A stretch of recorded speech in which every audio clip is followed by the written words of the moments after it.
शिक्षा होना चाहिए, स्वास्थ्य की सुविधा अच्छी होनी चाहिए, सड़क अच्छी होनी चाहिए, बिजली अच्छी होनी चाहिए, रोजगार मिलना चाहिए। ज़्यादा उछल कूद नाच बाज का कौन कर रहा है? यही पब्लिक कर रहा है। यही उनसे खुद सवाल करना चाहते हैं कि आप हमें बताइए कि 5 साल बाद आप बिहार और भारत को कहाँ देखना चाहते हैं?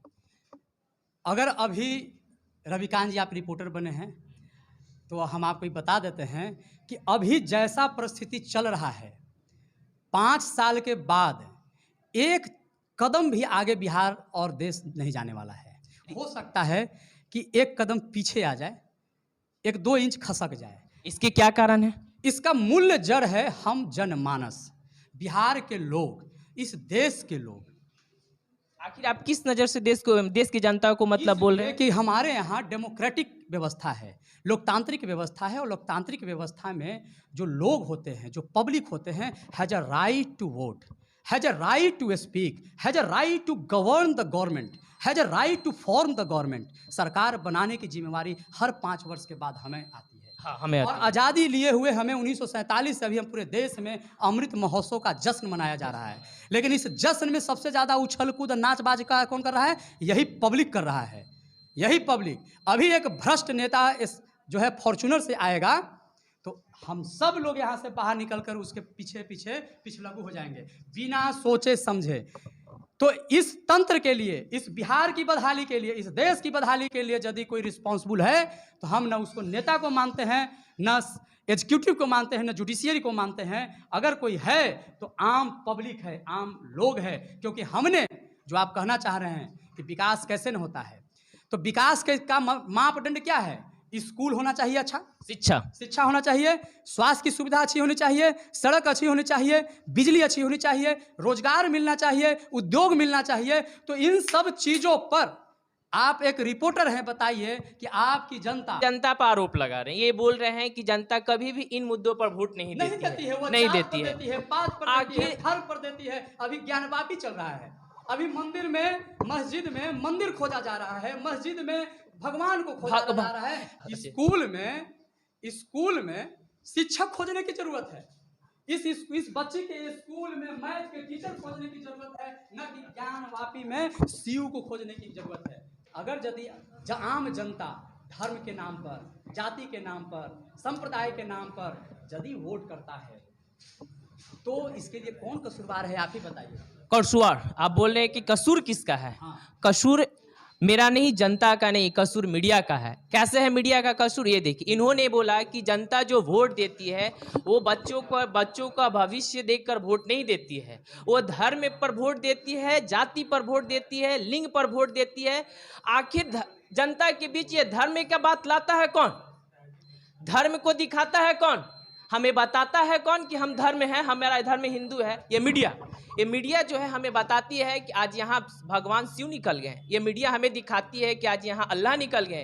क्या ये मीडिया ये नहीं दिखाना चाहती है कि हाँ आज यहाँ बिहार का इकोनॉमिक्स जो है इतना गिर गया है, बिहार का जीडीपी गिर गया है, बेरोजगारी इतना ऊपर हो गया? मीडिया ये क्यों नहीं दिखाती है? मीडिया ये क्यों नहीं हमसे सवाल करती है? आप अभी बताइए।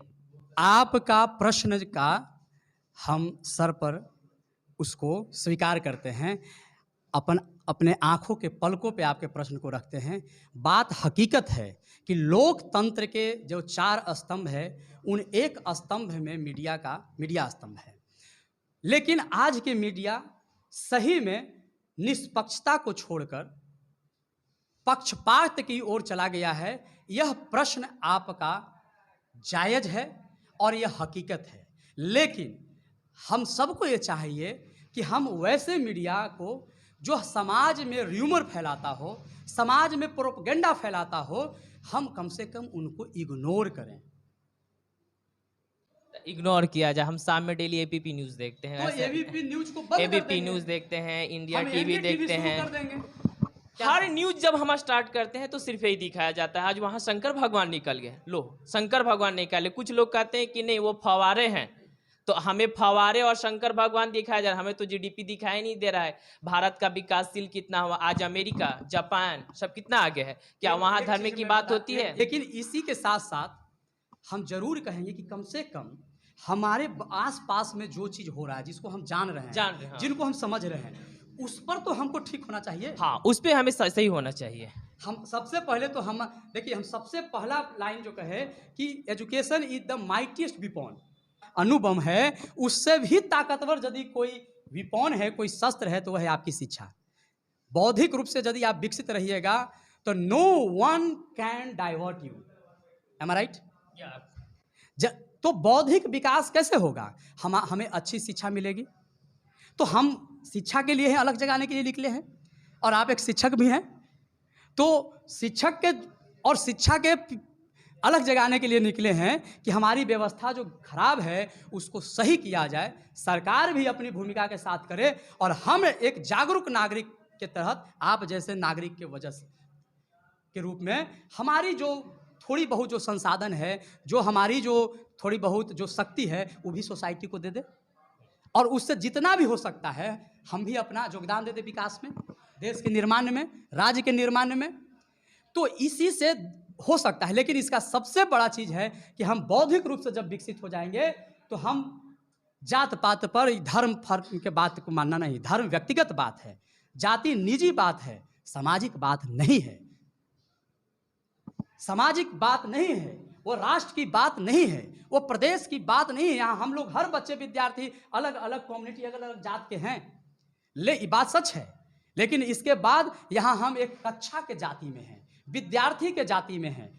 हमारा जो नस्ल है वह विद्यार्थी है। अब यहाँ अगर भेदभाव होगा तो बताइए कि कक्षा का माहौल कैसा होगा? देश में उसी तरह का माहौल बन गया है, और इस तरह के माहौल बनाने में कुछ जो षड्यंत्रकारी जो नेता हैं वह सफल हो रहे हैं, क्योंकि उनकी राजनीति चल रही है। तो जब तक ले हम बौद्धिक रूप से विकास नहीं होंगे, शैक्षणिक रूप से विकास नहीं होंगे, तब तक न हम सामाजिक रूप से विकसित हो सकते हैं, न राजनीतिक रूप से विकसित हो सकते हैं, न हम आर्थिक रूप से विकसित हो सकते हैं। तो सबसे मूल में है शिक्षा, शिक्षा। इसलिए शिक्षा का विकास होना चाहिए, बौद्धिक विकास होना चाहिए।